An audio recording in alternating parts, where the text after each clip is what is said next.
প্রযুক্তির যে প্রসার ঘটেছে আমরা পিছিয়ে থাকতে চাই না। বাংলাদেশ জাতীয়তাবাদী দল এই ব্যাপারে সমাজের সঙ্গে এবং এই প্রযুক্তির সঙ্গে তাল মিলিয়ে আমরা চলতে চাই, মানুষকে আরো সহজতর কিছু করে দিতে চাই।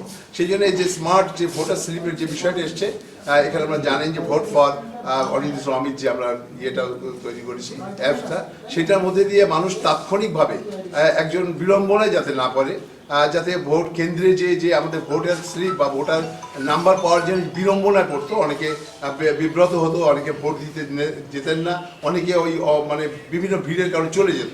আমরা তাদেরকে সহজতর করে দেওয়ার জন্য এই অ্যাপটার মানে ওপেনিং করা হলো এবং এই মধ্যে দিয়ে সে তার জন্ম তারিখ এবং তার ভোটার ওয়ার্ডের যদি ক্লিক করে তাহলে সে তার টোটাল ভোটারের তথ্য পাতে পাবো এবং তাৎক্ষণিক সে ভোটটা দিয়ে সে বাড়ি যেতে পারবে। আমরা সহজতর করার জন্য, মানুষকে ইজি করার জন্য আমরা এই কর্মসূচি গ্রহণ করেছি। আমরা মনে করি আপনারা নিশ্চয়ই আপনাদের মাধ্যমে সবাই জানবে এবং এইটা সকলেই সুবিধা গ্রহণ করবে। বিদেশ থেকে দেশে রেমিটেন্সের টাকা আসে নিরাপদে, তাই আজই আপনার আপনজনকে বলে রাখুন রেমিটেন্সের টাকা যেন শুধু নগদেই পাঠায়।